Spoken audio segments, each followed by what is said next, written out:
할렐루야.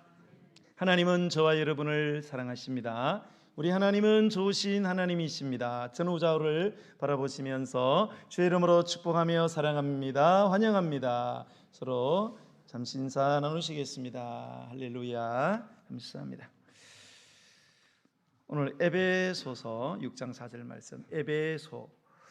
에베소는 지금의 터키 키르 이름이 바뀌었는데 키르키에 거기에 있는 그 에베소, 소아시아, 성경에는 소아시아의 그 에베소에 있는 교회에 보낸 편지입니다. 그 바울이 보낸 편지인데요. 바울이 살던 시대는 로마 제국이 지배하던 사회였습니다. 로마가 여전히 그 에베소라는 지역을 지배했고요. 그런데 이 에베소라는 그 도시는 한마디로 가정이 붕괴된 그런 도시였습니다. 도시 곳곳에는 이방 신전들이 즐비하게 세워져 있었고요. 그 이방 신전 안에서는 그들이 섬기는 그 신과의 그 신비한 결합이라는 그 명분 아래에 그 신전 안에는 공개적인 창녀들이나 공개적인 남창들이 있었습니다. 그래서 그 종교 의식 가운데 성적인 행위를 통해서 신을 흥분시키고, 그래서 그 예배자들이 그 신과의 합의를 통해서 그 황홀감에 도달하는 그 영적 황홀감을 맛보는 이런 의식들이 그 치러지고 있었습니다. 그래서 정결하고 건강해야 할 부부관계 그리고 가정생활이 심각한 위협을 받게 되었다는 거죠. 또 어린아이들은요, 부모가 원치 않을 경우에는 내다버리기가 일쑤였고요. 또 태어날 때 아이가 너무 약하게 태어난다든지 그 기형아적으로 태어나게 되면 태어나자마자 부모들은 아이들을 죽였습니다. 심지어 건강한 아이라고 할지라도 그 부부 사이의 성적 쾌락이라든지 아니면 자유롭게 이혼하는데 방해가 된다고 생각을 하면 성가신 존재로 그렇게 여기기도 했습니다. 노인되는 그 분들은 사회적으로 고립을 시켰고요, 또 무시했고 또 무관심의 대상이었던 시대가 바로 바울 시대의 그 에베소라는 곳의 삶의 현 주소였다, 그런 말입니다. 자, 이렇게 가정의 존재, 가정의 가치, 가정의 질서와 행복이 심각하게 위협을 받고 있던 에베소에서 신앙생활하던 에베소 교인들은, 이 에베소를 쓰고 있는 바울은 그 로마 감옥 안에 있었습니다. 감옥 안에 있는 로마 감옥 안에서 지내고 있는 바울에게 편지를 보냈어요. 이런 악하고 타락한 이 세상에서 우리는 그리스도인으로서 그러면 어떻게 성결하고 어떻게 가정을 지키며 살아가야 되느냐라는 질문을 하게 되었고요. 바울은 에베소 교인들의 이런 질문에 하나님의 대언자로서 하나님의 그 성도들의 가정을 향하신 그 음성을 성령의 감동을 통해서 에베소 교인들에게 전달하게 되었는데, 그 말씀 중에 일부가 바로 오늘 우리가 읽은 말씀이 되겠습니다. 자, 이 가정, 이 지구상에서 가장 건강한 가정은 어느 나라 가정일까요? 우리가 단언하기 힘들지만 일반적으로 이 지구상에서 가장 건강한 가정은 유대인의 가정이라 그렇게 이야기를 합니다. 유대인들은 우리가 성경의 역사를 보면 BC 586년 예수님 오시기 586년에 바벨론이라는 그 나라에 의해서 나라가 완전히 망합니다. 주권이 상실되고 영토를 빼앗기게 되고 국민들이 포로로 잡혀가게 되는 그런 나라를 잃어버리게 됩니다. 그렇게 완전히 성전이 파괴되고 이렇다가 이 이스라엘이라는 이 나라가 그 이후로 약 2500년이 지나서 1948년에 나라가 다시 세워집니다. 엄청난 일이죠. 2500년 동안 나라를 잃었어요. 물론 이 이스라엘이 그 BC 586년에 바벨론에 의해서 멸망당하고, 그 다음에 페르시아의 지배를 받고, 그 다음에 헬라 제국의 또 지배를 받고, 또 알렉산드리아의 또 네 부하가 나라를 쪼갈라 가지고 그렇게 지배할 때에 BC 한 168년경에 그 마카비라는 그 사람이 독립전쟁을 해서 예수님 오시기 한 168년 전에 한 100년 동안 나라를 독립을 쟁취했어요. 그러나 로마에 의해 가지고 다시 완전히 파괴가 되고, 그래서 1948년까지 나라를 잃어버렸습니다. 모든 유대인들은 전 세계로 흩어진 그 디아스포라가 되었고요. 어디든지 유대인들을 죽이면 사람들이 살인죄로 여기지 않았어요. 전부 다 유대인을 죽이는 것을 기뻐했고 즐거워했습니다. 그러다가 그들이 2500년이 지났는데 기적적으로 나라를 다시 건국하게 되는 영광을 얻게 되었다는 거예요. 자, 근데 유대인들이 이렇게 2500년 동안 땅도 잃어버리고 주권도 잃어버리고 백성들은 다, 국민들은 흩어졌지만 그들이 유일하게 지켜낸 게 하나 있습니다. 그게 뭔가 하면 바로 가정이었습니다. 그들은 어디를 가든지 이 가정은 건강하게 지켜냈는데요. 그래서 이 유대인들의 가정은, 유대인들을 2차 대전 때에 600만이나 가스실에서 죽여버렸잖아요. 그래도 히틀러가 뭡니까? 파괴하지 못한 것은 유대인의 가정이었습니다. 그리고 유대인들의 가정 앞에서는 원자폭탄도 꼼짝 못한다라는 말이 생겨날 정도로 이 유대인의 가정은 굉장히 견고하고 건강했다는 거예요. 그런데 이 유대인들이 이 가정을 건강하게 지켜낸 비결이 뭐냐? 그것은 토라, 즉 율법에 나오는 그 안식일을 지키는 데 있었다는 거예요. 우리로 말하면 주일을 지키는 거죠. 유대인들은 안식일을 지키는 그날 저녁이면은 모든 식구들이 모여서 그 합달라 예식이라는 가정 예배를 드린다고 합니다. 음식상을 이렇게 차려놓고 전부가 거기에 둘러 앉습니다. 이 가정 예배에 모든 구성원들이 다 참여를 해야 되고요. 피치 못하게 아들이 군대를 갔다거나 아니면 사고를 당해서 병원에 있거나 이런 경우에는 그 가족 구성원 자리에다가 음식을 차려놓고 그리고 의자를 놓고 모든 식구들이 참석하지 못한 그 가족 구성원을 위해서 간절히 기도를 한다고 합니다. 그리고 나서 이제 음식을 먹으면서 가장은 온 식구들과 함께 찬송하고 기도하고 성경 읽으면서 가정 교육을 시작을 하는데요.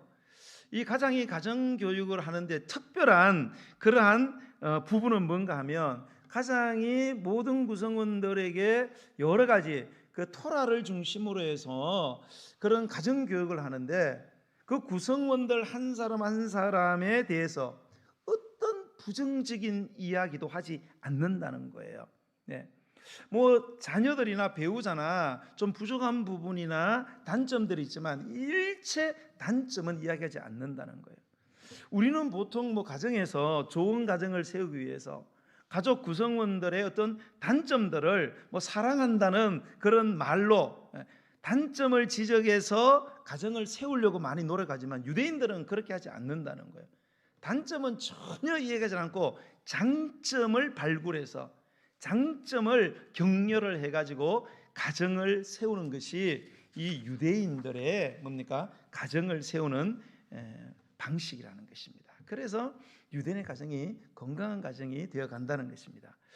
요즘 우리는 입을 모아서 경제를 살려야 된다라는 그런 말을 많이 합니다. 그러나 지금 사실 경제를 살리는 것보다 더 시급하고 중요한 것은 가정을 살려야 한다는 것입니다. 그런 발표가 있잖아요. 결혼한 사람들에게 당신의 가정은 행복하냐? 정말로 행복하다는 사람은 5%밖에 안 된다는 겁니다. 그저 그렇습니다. 10%, 85%는 나는 결혼을 했지만은 가정을 꾸렸지만은 행복하지 않다는 거예요. 또는 불행하다는 것입니다. 그런 가정이 85%나 된다는 것입니다. 자, 이런 때일수록 우리는 우리의 가정의 중요성과 회복을 다시 한번 생각해 봐야 되지 않겠나, 그런 생각을 합니다. 자, 세상에는 많은 공동체들이 있습니다. 크고 작은 공동체가 있는데요. 그 공동체 가운데 가장 소중하고 중요한 공동체는 단연 가정일 것입니다. 하나님께서 에덴을 창설하시고 아담을 창조하시고 후에 하와를 창조하시고 인간에게 주신 최초의 공동체는 바로 가정 공동체였습니다. 그러므로 가정은 무엇보다 중요하다는 사실을 우리가 기억해야 합니다. 자, 지금의 21세기에는요, 전통적인 윤리와 가치관이 급속도로 붕괴되는 시기를 맞이했습니다. 그래서 지금은 우리가 기성세대 갖고 있는 가치나 윤리관들이 뭐 완전히 무너져 버렸어요. 그래서 뭐 40대 이상 정도만 돼도 지금의 어떤 가치관, 이런 것들 굉장히 혼란스럽습니다. 네, 전에는 어떤 절대 진리라든지 어떤 절대 기준들이 있었는데 이제는 그런 건 다 사라져 버렸어요. 각 개인에게 기쁨을 주고 각 개인에게 유익이 된다면 그것이 곧 뭐냐, 절대 진리다. 이런 세상이 되어버리고 말았습니다. 자, 이런 21세기의 변화 중에 단연 가장 두드러지게 나타난 변화는 뭔가 하면 가정의 붕괴라는 것입니다. 여러분, 만약에 가정이 무너진다면 어떻게 되겠어요? 가정이 무너지면 사회가 무너집니다. 사회가 무너지면 결국 한 나라가 무너지게 되는 것입니다. 왜 그런가 하면 하나님이 인간에 주신 최초의 공동체가 바로 뭡니까? 이 가정에 기초하고 있기 때문에 그런 것입니다. 하나님께서 우리 인간에게 주신 가장 중요한 것은 가정. 그 가정에 그러면 부모에게 가장 중요한 것은 뭐겠습니까? 단연코 자녀일 것입니다. 제가 그런 말씀을 드린 적이 있어요. 조선일보에서 어버이날 돼 가지고 부모가 자녀에게 가장 받고 싶어하는 선물 1위 현금, 2위 의료 서비스, 3위 전자제품, 뭐 핸드폰이라든지 뭐 이런 것들이라고 합니다. 네. 그러나 사실은 이 어버이날 때 부모들이 자녀로부터 가장 받고 싶어하고 그래서 가장 기뻐하는 선물이 뭐겠느냐? 그게 과연 현금이겠느냐? 사실은 우리 부모에게 가장 큰 선물과 기쁨은 바로 행복한 자녀, 행복하게 살아가는 자녀의 모습을 가장 받고 싶어하는 것이 부모의 심정이 아니겠습니까? 네.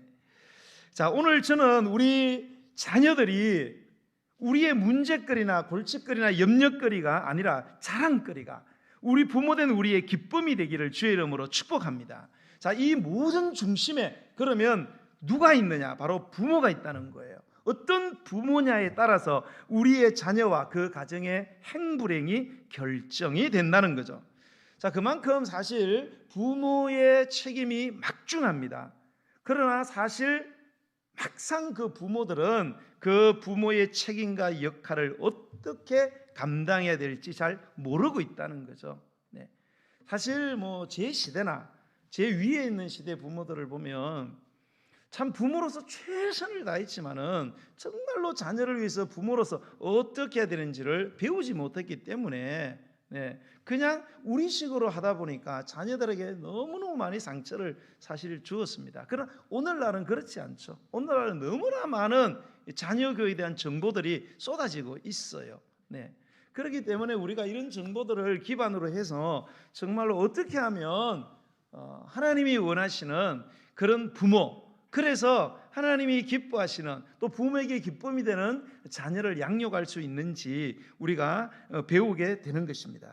저는 오늘 가정의 달을 맞이해서 특별히 어버이주를 맞이해서 오늘 본문 에베소서 6장 4절에 이 하나님의 말씀으로 부모의 기쁨이란 제목의 말씀을 전해드리고자 합니다. 오늘 이 시간 이 말씀을 통해서 우리 모두에게 하나님의 은총이 그리고 잔잔한 성령의 감동하심이 그리고 가정의 온전한 치유와 회복이 일어나게 되기를 예수님의 이름으로 간절히 축복합니다.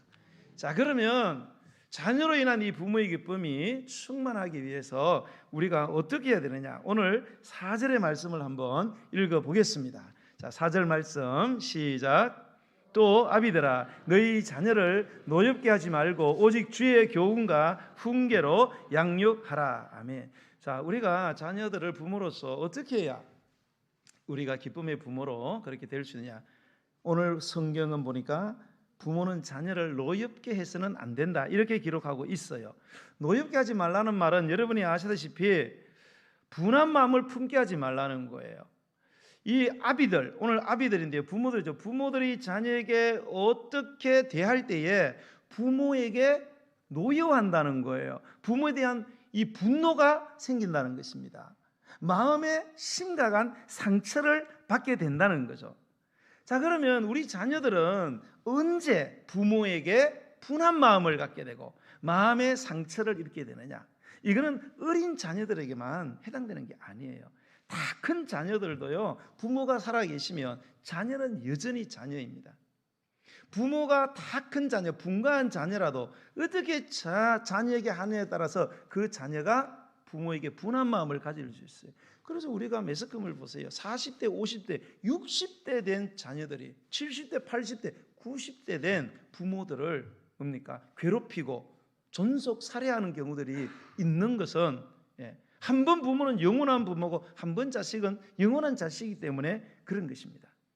자, 그러면 자녀들이 언제 어떤 부모에게 이 분한 마음을 가지게 되느냐? 자, 아동 심리학을 한번 보면요, 아동 심리학에서 자녀를 부모가 노엽게 하는 경우 10가지를 발표했습니다. 한번 들어보세요. 언제 여러분의 자녀가, 아니면 우리가 자녀로서 부모에 대해서 이런 분노한 마음, 상처를 받게 되냐? 첫 번째, 자녀에게 능력 이상을 요구할 때. 내 자녀는 한계를 갖고 있어요. IQ도 사람마다 다 다릅니다. 감정적으로, 정서적으로 다 달라요. 그런데 요만큼밖에 안 하는데 이만큼 해라. 80점이 최선이야, 아무리 열심히 해도. 그런데 100점 맞으라는 겁니다. 그러면 부모에 대한 분노가 생긴다는 거지요. 두 번째, 자녀에게 감당할 수 없을 정도로 여러 가지를 배우게 할 때에, 오늘 보면 애들을 막 돌리기 시작합니다. 어디로 돌려요? 막 학원으로 막 계속 돌리는 겁니다. 왜 돌려요? 훌륭한 자식 만들어 보려고. 그런데 애들을 그렇게 막 필요 이상으로, 능력 이상으로 계속 돌리게 되면 애들이 배우면서 할렐루야, 우리 아버님 어머님 감사합니다 이런 게 아니고 마음속에 분노가 생긴다는 것입니다. 나를 왜 이렇게 괴롭히냐 이거예요. 한두 가지만 시키지. 세 번째, 자녀에게 부모의 권위를 남용할 때, 무슨 말이 많으냐, 아버지 시키면 하는 거지, 엄마가 밥 먹여주는데 그것도 못하냐, 그냥 시키는 대로 하라고, 이럴 때 분노하게 된다는 거예요. 네 번째, 자녀에게 비합리적인 것을 요구할 때에, 뭡니까? 훔쳐서라도 갖고 와라, 이런 식으로 비합리적이고 비도덕적인 것들을 요구할 때. 다섯 번째, 부모의 말과 행동이 다를 때, 말은 이렇게 정직하게 살아라 이렇게 이야기하는 거예요. 그런데 어느 날 담임 목사가 전화를 했는데, 그냥 목사님 전화 안 받고 싶어요. 그만 애 바꿔주면서 엄마 없다고 해. 이렇게 말해요. 거짓말하지 말라 그러고 뭐 자기는 말이야. 그렇게. 제가 전화할 때 그러지 마세요, 여러분. 그러면 애들이 부모에게 분노를, 상처를 받는다는 거예요. 여섯 번째, 부모 세대의 기준으로 자녀를 평가할 때, 그 세대마다 뭡니까? 가치관들이 있어요. 그 가치관은 문화에서 왔어요. 그 문화는 거의 다 부모의 문화에서 유래를 했습니다. 그러니까 세대마다 가치관이 다 다르고 기준이 다 달라요. 그런데 내가 갖고 있는 그런 어떤 가치관들, 기준들, 이런 것들을 가지고 그 우리가 자녀들의 세대를 자꾸 평가를 하고 그들의 태도, 그들의 하는 말들 이런 거를 자꾸 평가하다 보면은 자녀들이 뭡니까? 노여워한다는 것입니다. 그 다음에 일곱 번째는 뭐냐? 자녀를 과잉보호하거나 지나치게 통제할 때 과잉보호를 하는 거예요. 해달라는 대로 다 해주는 거예요. 어떨 때는 내가 시키는 것만고 나머지는 절대 하지 말라고 통제할 때. 여덟 번째, 자녀에게 사랑 대신에 돈이나 그 밖의 것을 주는 것으로 부모의 책임을 다했다고 할 때에, 보통 우리 남자들은 열심히 일을 해서 뭡니까? 가정에 돈을 갖다 줌으로써 자기의 책임을 다하는 것으로 생각하고, 여자분들은 뭡니까? 그 자녀들과의 좋은 관계를 가져서 사랑으로 잘 보살피는 것을 자기의 책임이라고 이렇게 생각합니다. 근데 우리 이제 특별히 남편 되시는 분들은 밖에 나가서 열심히 일을 합니다. 그리고 돈을 벌어다 줍니다. 그러면 돈 벌어다 주면 다 되는 걸로 그냥 생각을 해요. 그래서 돈을 벌어다 주는데도 아내가 집에서 힘들다 어렵다 그러면 돈 벌어다 주는데 무슨 말이 이렇게 많으냐. 애들 보고도 뭐 등록금을 안 대주나 용돈을 안 주냐. 그런데 무슨 말이 그렇게 많냐. 돈 주면은 다 되는 것처럼, 돈 벌어다 주면은 책임을 다한 것처럼. 여러분, 돈 벌어서 주는 거하고 사랑은 별개의 문제입니다. 착각을 하면 안 돼요. 그런데 돈 주면서 같이 밥을 한 끼 먹나, 같이 여행을 가나, 아무것도 안 하면서, 그러면 아이들이 뭡니까? 분노하게 된다는 것입니다. 아홉 번째는 부모가 싸울 때에, 잘 싸운다, 계속 싸우라 그러면서 마음에 분노가 돼요. 열 번째, 다른 형제나 아이들과 비교할 때에, 비교당할 때에 분노한다는 것입니다. 네, 저는 이 10가지를 말씀드리면서 한 2가지 정도로 축약을 해서 언제 우리 자녀들이 노여하게 되는가, 마음의 상처를 받고, 첫 번째는 자녀들을 우리 부모가 함부로 여기고 대할 때에 그런 현상이 일어난다는 거죠. 자, 우리 부모 된 사람들이요, 자식에 대해서 잘못 대하는 태도 중에 몇 가지가 있어요. 첫 번째는 자식이라고 무시하는 경우입니다. 내가 낳고 길렀으니까 내 마음대로 할 수 있다. 그래서 자식을 소유물로 생각하는 거예요. 또 하나는 뭔가 하면은 내가 이루지 못한 것을 자식을 통해서 이루어서 대리만족하려고 하는 경우. 저 같은 경우도 보면 아버님이 제가 공부를 할 때 너무 스트레스를 많이 받았어요. 책상에서 공부하면 늘 우리 아버님이 그랬어요. 뭐라고? 너는 판사가 되든지 경찰서장이 꼭 되라는 거예요. 뭐 때문에 그렇게 밖에 나가서 자기 뜻대로 안 되니까 아버님이 막 술 드시고 싸우고 막 이런 원수가 생긴 거예요. 그 원수들 그냥 판사가 돼가지고 전부 다 감방에 보내고 경찰서장 돼가지고 다 잡아들이라 이거예요. 뭐 얼마나 그런지 막 진짜 스트레스 너무 많이 받았어요. 뭐 그러더니 일찍 가셔가지고 뭐 물 건너갔지만은 우리가 그 중국 무협지 보세요. 중국 무협지 보면 막 그랬잖아요. 그 막 아버지가 막 자기가 막 싸우다가 막 억울하게 죽는 경우 있잖아요. 그럼 죽어가면서 뭐라 그래요? 막 아들 손잡고 사랑하는 아들아, 꼭 내 원수를 갚아달라고. 원수는 자기가 갖고 가든지 원수 못 갚았으면 그냥 끝내야지. 아니 자기 원수 진 거를 자식에게 물려주면 그러면 자식은 일평생 뭐 하면서 살라는 거예요? 아버지 원수 갚으면서 살라는 거 아닙니까? 그러면 자식의 인생은 뭐냐 말이에요. 중국 무협지도 아니고. 근데 그렇게 살아가는 부모들이 있다는 거예요. 자식 통해서 자기 대리만족 누리려고 하는 경우. 어떤 젊은 아빠가요, 길거리에서 막 자기 아들을 엄청나게 때리더래요. 뭐 너무 심하게 때리길래 지나가던 노신사가 이 젊은 양반, 아무리 자식이라도 어지간히 때려야지, 좀 그만하라고. 그랬더니 막 화를 벌컥 내면서, 아니 이 양반아, 내 자식 내 마음대로 하는데 당신이 웬 간섭이냐고 그러더래요. 여러분, 내 자식이면 왜 혼냅니까? 내 자식이면 내 마음대로 돼야 되잖아요. 내 마음대로 안 되니까 여러분 힘든 거 아니에요. 여러분, 내 자식인데도 내 뜻대로 안 된다는 것은 내 자식이 아니라는 거예요. 여러분, 저와 여러분의 자식은 내 자식이 아니고요, 하나님이 주신 자식인 줄로 믿으시기 바랍니다. 하나님 자식이지. 여러분, 우리 자식을 누가 만들었어요? 겨우 낳아가지고 길러준 것밖에 뭐가 있습니까? 최근에 가정경영연구소에서요, 부모가 자녀들에게 하는 말 가운데 이 상처를 가장 많이 주는 말, 그리고 용기를 가장 많이 주는 말 5가지들을 선정을 했대요. 한번 들어보세요. 자녀에게 가장 상처를 많이 주는 5마디. 첫 번째, 네가 잘하는 게 뭐 있어? 그게 첫 번째. 두 번째, 멍청한 자식. 세 번째, 너 때문에 지겨워 못 살겠다. 네 번째, 마음에 드는 게 있어야지. 7번째, 썩 꺼져 나쁜 자식아.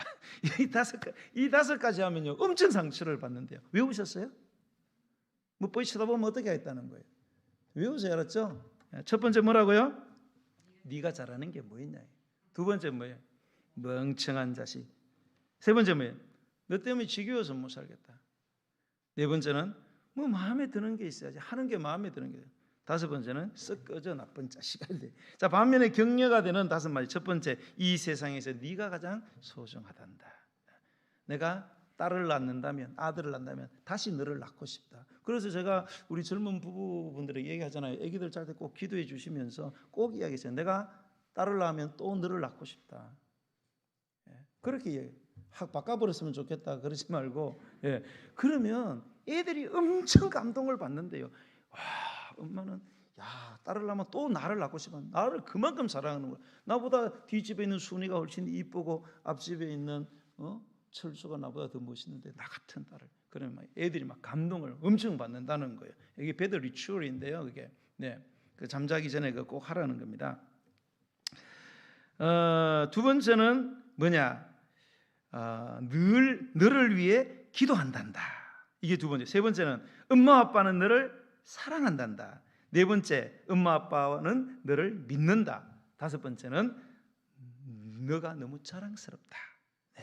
소중하다, 기도한다, 사랑한다, 믿는다, 자랑스럽다. 이런 말을 하면 애들이 굉장히 뭡니까? 기운을 내고 기를 피게 된다. 그런 뜻입니다. 1957년에 어린이 헌장이 발표가 되었어요. 어린이 헌장 제1장 1조가 뭐냐? 이렇게 되어 있습니다. 어린이를 내려다보지 마시고 올려다보아 주십시오. 이게 어린이 헌장의 1장 1조입니다. 애들을 이렇게 내려다보지 말라는 거예요. 무시하지 말라는 겁니다. 애들하고 올려다봐 달라는 겁니다.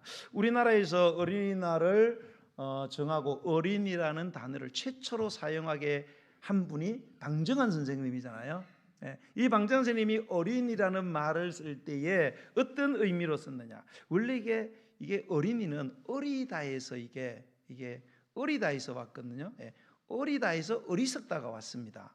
그래서 우리나라 문화에서는 어리다 그러면 어리석다 이렇게 생각을 많이 해요. 어린 게 뭘 알아? 이렇게 이야기합니다. 근데 방정환 선생님은 그런 게 아니고 어린이는 어리석은 존재가 아니고 어리신 분이다. 그런 뜻으로 어린이를 썼대요. 그러니까 저와 여러분 이제 어린이를 볼 때마다 어리석은 녀석 그러지 마시고 어리신 분이시구나. 이렇게 여러분 대하시기를 바랍니다. 여러분 어린이는 어리석은 아이들이 아닙니다. 어리신 분입니다. 우리의 자녀는 어리신 분인 것입니다. 자녀를 인격적으로 존중해야 된다는 거죠. 저와 여러분은 자녀들에게 어떤 언어를 사용하고 계시는지 모르겠어요. 요즘 많이 배운 젊은 분들도 생각 외로 자기 자녀들에게 좀 막말하는 거 내가 가끔 보는데 우리 교회는 없는 줄로 알고 내가 설교하지만 여자분들 무서워요. 보면 막 여자분들 화나니까 애들 막 싹 잡고 막 그러더라고요. 잡지 마세요, 여러분. 파리채나 잡으시지 그런 거 잡지 마시고. 자, 무엇보다 자녀들을 비교하지 말아야 되는데요. 우리는 비교를 왜 합니까? 비교를 통해서 한번 격려를 해보자. 우리 자녀들에게 동기부여 해보자. 그리고 비교를 씁니다. 그래서 너는 야 언니만큼만 해라, 형만큼만 해라. 너도 원하지 않는다. 그러면은 아이들이 뭡니까? 상처를 받습니다. 우리가 비교하면요, 왜 비교하면 안 되냐? 비교하면 우리는 좋은 결과를 기대하고 비교를 합니다. 누구만큼만 해라, 형만큼만 해라, 더 안 해도 된다. 그런데 좋은 결과가 오는 게 아니고요, 비교하면 대부분 안 좋은 결과를 가져온다는 거예요. 크게 네 가지예요. 여러분 비교를 하잖아요.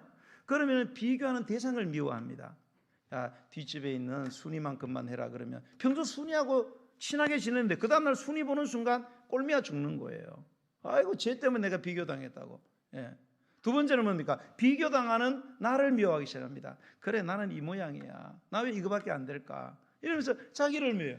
세 번째는 뭡니까? 비교하는 부모가 원망스럽습니다. 그러려 말라 나를 낳았냐고. 낳지를 말지. 그리고 믿는 자녀들은 어디까지냐? 하나님을 원망합니다. 하나님, 나를 왜 이 모양으로 만들어가지고 세상에 태어나게 했습니까? 그러니까 한마디로 비교를 하게 되면 전혀 덕이 되지 않는다는 거예요. 자, 유대인들 가운데 새겨진 인물들이 많지요. 노벨상의 30% 이상은 유대인들이 가져갑니다. 한 나라가 이 정도 가져간다는 것은 엄청난 일이지요. 그 중에 뭡니까? 한 사람이 뭡니까? 그 아인슈타인입니다. 아인슈타인. 자, 그런데 어쨌든 이 유대인들이 왜 이렇게 위대한 인물들을 만들어내는가 하면 이 유대인들의 자녀 교육의 대원리 가운데 하나가 뭔가 하면 절대 비교하지 않는다는 거예요. 자녀들을 어떤 경우에도 비교하지 않는다는 겁니다. 그래서 아인슈타인 같은 경우는요, 중고등학교 때에 성적표에 선생님이 뭐라고 적었느냐 이렇게 적었대요. 이 학생은 무슨 공부를 해도 성공할 가능성이 없습니다. 이게 성적표에 선생님이 적어 보낸 거예요. 당신의 자녀는 뭐를 가르쳐도 할 수 있는 게 없다는 거예요. 가능성 제로라는 거예요. 정신 박약하다 이런 판정을 선생님에게 받았어요. 그걸 갖고 성적표를 갖고 엄마에게 갖다 줬는데 엄마가 보는 순간 막 얼굴이 찡그러지면서 막 보통 사람도 화를 내잖아요. 예, 뭐 이거밖에 안 되고 막 선생님 욕하고 막 그러잖아요. 그런데 그 아인슈타인 어머니는 그거를 보고 얼굴색 하나 변하지 않고요 이렇게 말했대요. 야, 학교와 선생님이 너의 재능을 몰라주는구나. 너는 특별한 아이이기 때문이야.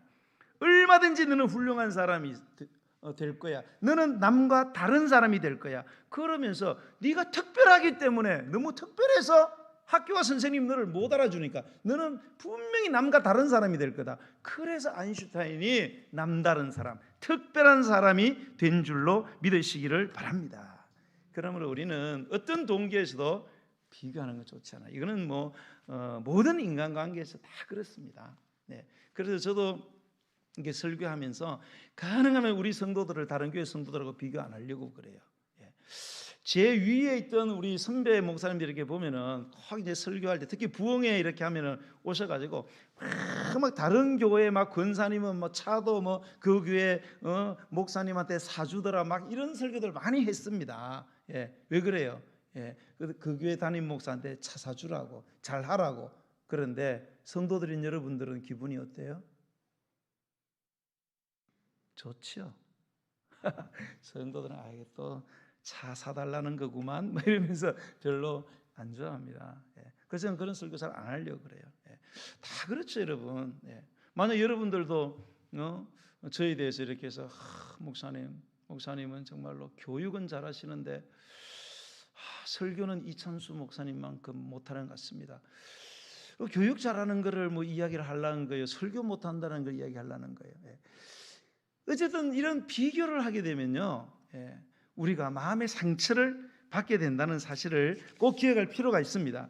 자, 그런데 우리가요 부모로서 자녀를 이렇게 양육할 때에 뭐 이런 실수들을 안 하면 좋겠지만 실수를 안 할 수가 없잖아요. 예, 자녀들에게 분노하게 하고 상처를 입히고 어떻게 하다 보니까 비교하게 되고 이런 경우가 있습니다. 자, 그렇게 했을 때 그러면 부모된 우리는 어떻게 해야 할까? 이 한 가지를 반드시 해야 됩니다. 우리 부모가 자녀들에게 분노하게 하고 상처를 입혔다. 여러분 오늘 설교를 들으시고도요, 우리 부모님들 가운데 다 자란 자식이라도 다 자란 자식에게 뭡니까? 한 어떤 행동들이 오늘 말씀에 뭡니까? 걸린다면 반드시 그 자녀에게 용서를 구하셔야 됩니다. 부모가 자녀에게 반드시 용서를 구해야 돼요. 그러면 용서를 구할 때 어떻게 어디까지 구해야 되느냐? 자녀가 원하는 방식으로 자녀가 그 용서를 받아들일 수 있는 데까지 용서를 구하셔야 됩니다. 자, 우리는 있잖아요. 인간관계에서 부부 사이에 막 이렇게 다툼이 일어났어요. 그래서 이제 나중에 막 당신이 잘못했 아니야 네가 잘못했잖아 막 이러다가 나중에 어느 한 사람이 이제 양보하는 셈 치고 그래 알았어 내가 잘못했어 이렇게 이야기를 합니다. 남편이 아내 보고 알았어 내가 잘못했어. 그런데 아내 입이 계속 이만큼 나와요. 내가 잘못했다고 그러는데 왜 입이 나오냐고 막 또 막 이렇게 소리를 칩니다. 예, 그거는 용서가 아니에요. 예. 용서는 용서를 받는 사람의 마음에 충족이 되어야 돼요. 용서를 받는 사람이 원하는 방식으로 용서를 구하고 용서를 받는 사람이 이제 내가 당신을 용서하겠습니다. 그래 뭐 아니야 내가 잘못했지 끌어안고 용서를 해야 진짜 용서지. 우리는 그런 용서를 구하지 않아요. 그냥 말로 내가 용서해달라고 했는데 왜 넌 용서 안 해주냐. 이런 식의 용서는 뭡니까? 올바르지 않다는 겁니다. 그러나 우리가 진심으로 다가가서 자녀들에게 용서를 구하면 자녀의 마음에 쌓인 상처와 분노가 봄날에 눈 녹듯이 녹아내리게 되고 우리 자녀들이 건강을 회복하게 된다는 것입니다. 자, 크게 두 번째로 언제 우리가 자녀들을 노하게 하느냐? 본을 보이지 않을 때에 부모가 자녀들이 분노하게 된다는 겁니다.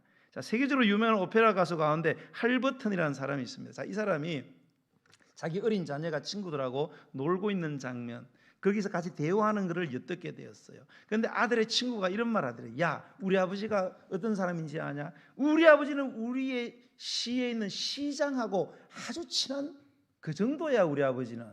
그러니까 이 힐버튼의 자녀가 바로 대답하는 게 뭐냐? 그래? 야, 우리 아버지는 천지 만물을 창조하신 하나님하고 친한데?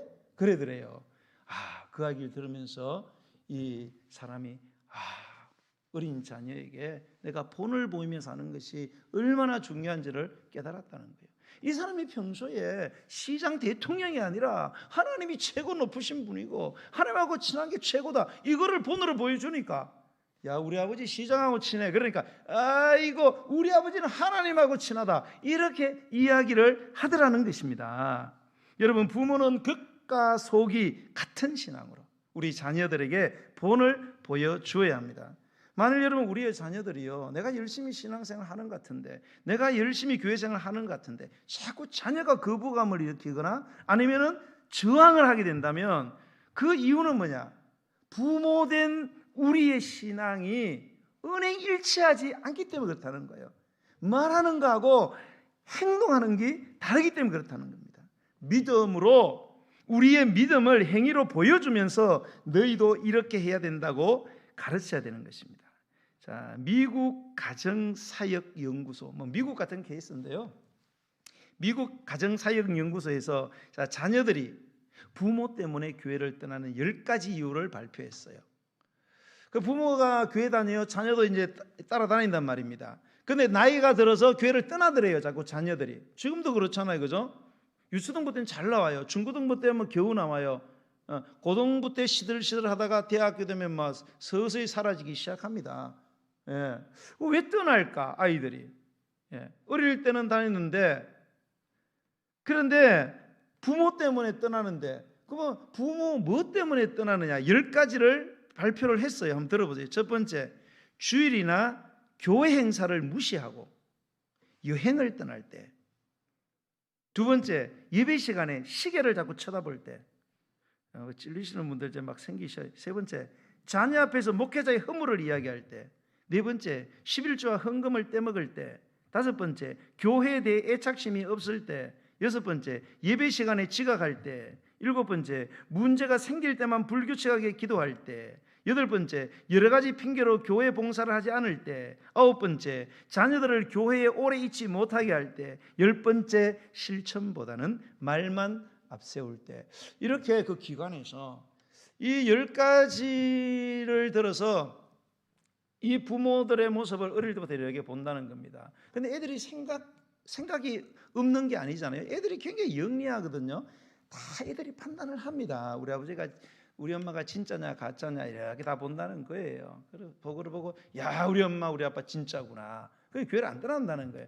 근데 뒤에 보고 우리 엄마가 다 구라치는구나, 우리 아빠 가짜구나, 말은 이렇게 행동은 저렇게 하구나. 그러면 커가지고는 뭐예요? 이제 내 잘 먹고 잘 살 수 있는 나이가 되면은 이제는 교회를 떠나버리게 된다는 것입니다. 사랑하는 성도 여러분, 부모가 기도를 하는 모습을 한 번도 보여주지 않는데 자녀가 어떻게 기도를 하겠습니까? 부모가 성경 읽고 성경 묵상하고 말씀대로 살려고 노력하지 않는데 자녀들이 어떻게 성경을 읽고 성경대로 살기를 원하는 것입니까? 예배를 드리면 예배 감격을 가지고 집에 가서 야, 오늘 부르던 찬송 은혜가 되더라, 오늘 그 말씀 정말 참 좋더라, 그런 감격이 없는데 어떻게 자녀들이 예배를 사모하겠습니까? 자식들이 신앙으로 살아가기를 원한다면 바로 부모된 저와 여러분이 신앙으로 살아가면 되는 것입니다. 감리교를 창시한 분은 요한 웨슬레입니다. 요한 웨슬레는 형제들이 19명이었어요. 자식이 19명. 그런데 이 19명을 그 어머니 수잔나가 전부 다 당대의 훌륭한 자녀들로 다 키워냈습니다. 이 어머니의 자녀 교육 원칙을 보면 이런 말이 있습니다. 말을 하기 시작하면 기도부터 가르친다. 19명 아이를 놓고 애가 말을 하기 시작하면 뭐부터 가르쳤느냐? 기도부터 가르쳤다는 거예요. 기도부터 가르쳤다는 건 뭐예요? 평소에 본인이 기도를 하니까 기도를 가르치는 거 아니겠어요? 우리가 잘 아는 링컨의 어머니 맨선, 이 맨선은 링컨이 말하기 시작했을 때에 뭐를 가장 먼저 가르쳤느냐? 성경 읽기를 가르쳤다는 겁니다. 링컨이 9살 때 엄마가 죽었어요. 이 엄마가 죽으면서 링컨에게 이 9살짜리 이 아들을 붙들고 뭐라고 유언을 남겼냐? 사랑하는 내 아들아, 매일 성경을 읽어라. 인생의 위기가 닥칠 때에 더욱 열심히 성경을 읽어라. 너의 인생의 삶의 기준을 하나님의 말씀에 두고 살아라. 여러분, 어떻게 이런 유언을 남길 수 있어요? 평소에 말씀을 읽으니까. 내가 말씀 읽지도 못하는데 말씀 읽으라고 이야기할 수 있습니까, 여러분? 가네히라 케노스케라는 사람이 거울은 먼저 웃지 않는다라는 책을 썼습니다. 거울은 먼저 웃지 않는다. 이게 무슨 말이냐? 자, 여러분, 거울을 보시면 거울 안에 누가 있어요? 한 사람이 있죠, 그죠? 거울 딱 보면 거울 안에 꼭 나하고 닮은 놈이 하나 있어요. 딱. 자, 그럼 거울 안에 사람이 있고 내가 밖에 내가 있어요. 거울 안에 있는 사람을 웃기고 싶어요. 그러려면 내가 뭐 해야 돼요? 내가 먼저 웃어야 돼요. 자, 봐요. 거울은 먼저 웃지 않는다 이 말은 뭐야? 거울 안에 있는 사람은 절대 먼저 웃지 않아요. 내가 웃어야 저 안에 있는 사람이 웃는다 이 말입니다. 내가 자녀를 변화시키고 싶으면 내가 변화가 되어야 된다는 거예요. 자녀가 기도하기를 원하면 여러분 기도를 하세요. 여러분 자녀가 정말로 말씀을 통해서 축복받기를 원하시면 말씀을 읽으세요. 그래야 자녀들이 말을 죠. 집에 와서는 신문 열심히 보고 TV는 열심히 보고 성경은 한 번도 읽지 않아. 그러면 애들이 성경을 읽겠습니까? 안 읽습니다, 여러분. 기도를 하지 않는데 애들이 기도하겠어요? 안 합니다.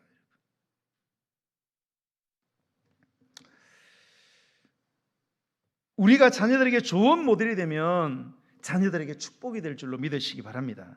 근데 사실 이게 부모로서 본이 되는 삶이 말보다는 굉장히 어렵습니다. 그러나 우리는 그 길을 정하고 그 길로 나아가야 할 것입니다.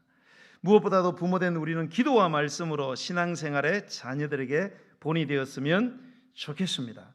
여러분, 부모 자신 나를 위하기 이전에 자녀를 위해서라도 정말로 여러분이 믿는 하나님이 소중하고 하나님을 예배하는 것이 귀하고 기도와 말씀이 정말로 귀한 것을 여러분이 생각한다면 여러분 자신이 아니라 여러분의 자녀를 위해서 먼저 말씀 보시고 기도하시고 예배하게 되기를 주의 이름으로 축복합니다.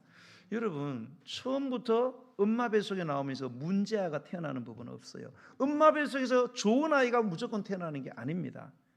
태어난 아이가 뭡니까? 문제아가 되는 것은 부모가 자녀를 문제아로 만드는 것이고, 좋은 자녀가 그냥 태어나는 게 아니에요. 태어난 자녀가 부모를 통해서 좋은 자녀로 만들어진다는 사실을 기억하시기 바랍니다, 여러분. 여러분, 부모는요, 자녀가 세상에서 태어나서 제일 먼저 만나는 교사가 부모입니다. 여러분, 부모의 품과 무릎은 자녀가 세상에서 제일 먼저 만나는 학교입니다. 여러분, 부모의 말과 행동은 자녀가 세상에서 제일 먼저 접하는 교과서입니다. 여러분, 부모의 손길과 눈길은 자녀가 세상에서 제일 먼저 느끼는 인격이라는 사실을 꼭 기억하시기 바랍니다. 여러분, 3살 버릇 8까지 갑니다. 나쁜 버릇도 8까지 가지만 좋은 버릇 잘 들여놓으면 우리 자녀들의 좋은 습관이 8까지 가서 축복의 자녀로 빚어지는 줄로 믿으시기를 바랍니다. 사랑하는 성도 여러분, 말씀을 정리하겠습니다. 저와 여러분의 자녀가 근심거리가 아니라 기쁨거리가 되기를 주의 이름으로 축복합니다.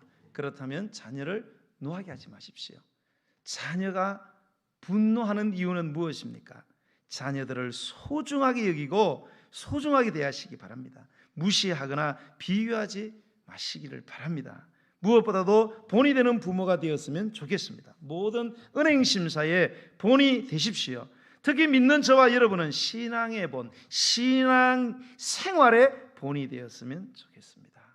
자녀들을 위해서 염려하고 했으며 한평생을 수고한 것이 부모들의 모습입니다. 이곳의 부모님들도 자녀들 키우느라고 사실 얼마나 고생을 많이 하셨습니까? 그러나 끝까지 우리가 부모의 이런 귀한 역할들과 책임을 잘 감당해서 우리 부모들을 통해서 자녀들이 축복받는 자녀들이고 부모된 우리는 자녀들을 통해서 기쁨을 받아 누리는 저와 여러분 복된 성도님들이 되시기를 주님의 이름으로 간절히 축복합니다. 오늘 이 시간은요, 어버이 주일을 맞이해서 본교에서 우리 70세 이상 되신 부모님들에게 조그만 선물을 준비했습니다. 대단한 건 아니고요. 너무 조촐하지만 그래도 원래 65세부터 이렇게 노인인데 요즘 65세 노인이라 그러면은 슬퍼하시고 분노하시고 이래갖고 70세로 이렇게 해서 이렇게 부모님으로서 자녀들을 키우느라고 고생을 많이 하셨다는 그런 마음으로 작은 선물을 드리려고 합니다. 오늘 이 시간 선물 정정하는 시간을 갖도록 하겠습니다. 우리 찬양 우리 부르면서 우리 나눠주도록 하겠습니다. 우리 역할 맡으신 분 앞으로 나오시고요. 우리 찬양 드리겠습니다. 아주 먼 옛날 드려요. 아주 먼 옛날 아멘. 아주 먼 옛날 하늘에서는 당신을 향한 계획이 있었죠. 하나님께서 바라보시 좋았더라고 말씀하셨네. 좋았더라고 말씀하셨네. 이 세상 그 무엇보다 귀하게 나의 손으로 창조하였노라. 아멘. 내가 너로 예하여 기뻐하노라. 내가 너를 사랑하노라. 사랑해요. 축복합니다. 아멘. 사랑해요.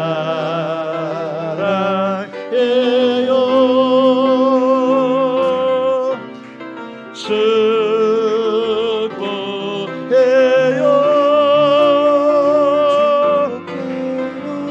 당신의 마음에 우리의 사랑을 드려요. 사랑을 드려. 사랑해요. 축복해요. 사랑해요.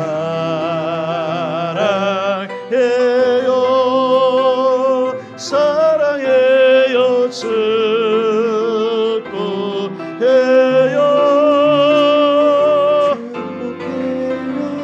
당신의 마음에 우리의 사랑을 드려요. 할렐루야. 우리 하나님께 영광의 박수 그리고 격려의 박수 우리 부모님들께 쳐드리겠습니다. 네. 우리 찬양 559장 찬양 드리면서 준비하신 예물을 하나님께 드리겠습니다.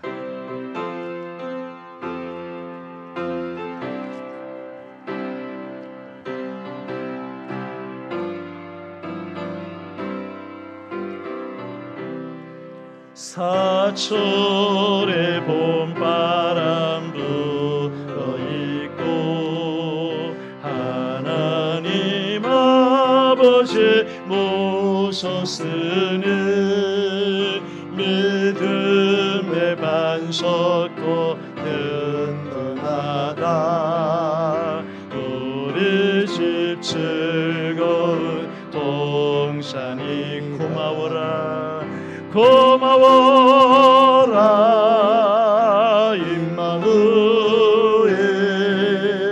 예수만 섬기는 우리 집 고마워라. 임마누엘 복되고 즐거운 하루하루 어버이 우리를 보이시고 동기들 사랑에 뭉쳐있고 기쁨과 소름도 같이 한 칸에 쳐가도 천국이라며 쳐가도 쳐 고마워라. 임마누엘 고마워라. 임마누엘 예수만 섬기는 우리 주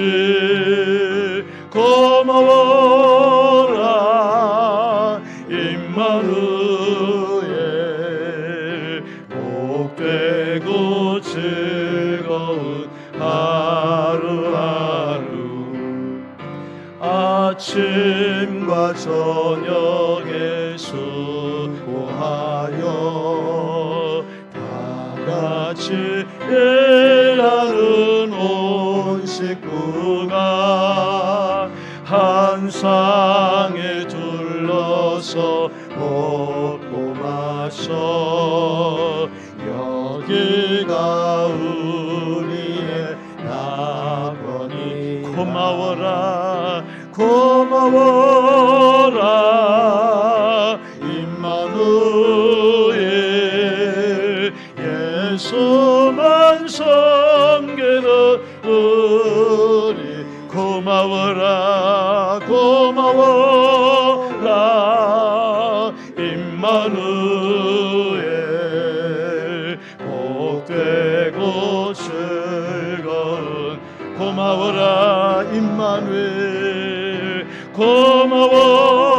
고마워라 임마누엘 예수만 섬기는 우리 주 고마워라 임마누엘 복되고 즐거운 하루하루. 오늘 저는 기도합시다. 오늘 어버이날을 맞이해서 참으로 부모된 우리와 자녀된 우리의 사랑하는 자식들을 생각하면서 오늘도 하나님의 말씀을 오늘 이 시간 우리가 진정한 마음으로 겸손한 마음으로 받게 하여 주시옵소서. 자녀를 노하게 하지 말라고 주신 이 말씀을 오늘 우리의 마음에 새기게 하여 주시옵소서. 지금까지 참으로 우리가 자녀를 때로는 하대하고 자녀를 무시하고 비교하며 그들의 마음에 울분을 쌓고 마음에 상처를 남긴 것들을 주님 용서하여 주시고 우리의 입술로 용서를 구할 수 있는 참된 부모가 되게 해 주시옵소서. 무엇보다 하나님, 우리가 사랑하는 자녀들이 자손만대 예수님을 믿어서 천대까지 복을 받기를 원합니다. 하나님, 우리가 저들의 참으로 멘토가 되어서 저들의 삶에 저들의 신앙의 본이 되게 하여 주시옵소서. 그래서 저들이 우리의 삶을 통해서 본받아 하나님을 떠나는 것이 아니라 더욱더 하나님을 온전히 섬김으로 하나님이 책임지시고 하나님이 축복하시고 하나님이 인도하시고 하나님이 보호하시고 하나님이 함께 하시는 놀라운 역사가 우리 자녀의 삶 가운데 있게 해달라고 우리 주의 이름 부르고 기도하겠습니다. 주여 주여 주여 할렐루야. 하나님의 은혜를 감사합니다. 아버지